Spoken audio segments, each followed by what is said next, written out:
बारंगरे पुणी चांचल्य महिला को मारी पोती देले काठजोड़ी नदी पठार मिला अधा पोता होता मृतदेह। आज सकाळे मृतदेह को कुकुर खाऊथिबा देखि स्थानीय लोके पुलिस को खबर देइथिले। महिलांकर केवल हाथ और गोड़ देखा जाउथिबा बेले अवशिष्ट शरीर बाली भितरे पोती होई रहिछि। तेबे महिला जनक किए तांकर मृत्यु केमिति हेला ताहा जणा पड़ी नाही। घटनास्थल रे जोन एसीपी एवं बारंग पुलिस पहुंची तदंत आरंभ करिछि।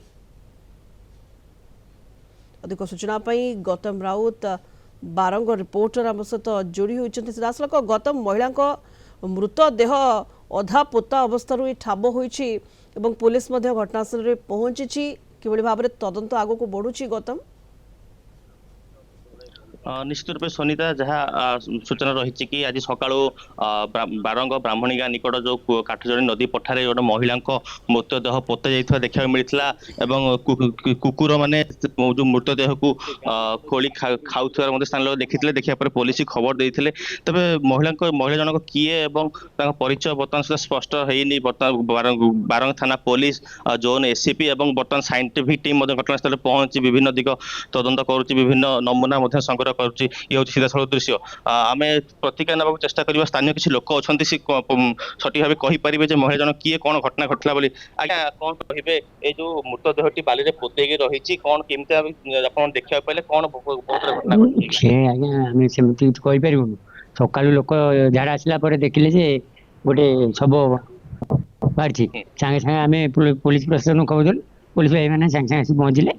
आम सांबादिक भाई मैंने आसी पहुँचले। लोक आसी देखिले खाली तार हाथटा देखा जाऊँ, खाली गोटा देखा टोटाल संपूर्ण बॉडीटा देखा जाऊँ। एबी भी फोरेंसिक भाई मैंने आसी पहुँचते। अनुमान माने कि हत्या करछंती ना कि आनी के एठी पोती देछि मरि गेला पर आमे किछ कहि पारुनु। टोटाली बॉडीटा बाहरिला परे जना पड़ियो प्रकृत कोन गोटे हाथ तो तार कला जना पड़ुछि, गोटे गोड़े भी भलो जना पड़ुछि। सेमति जानि होनी टोटाली कवर होई रहिछि। टोटाली बॉडीटा बाहरला परे जना पड़ियो प्रकृत मर्डर केस कि केते दिन रो जना पड़ुछि कि 2 दिन हबो जना पड़ुछि।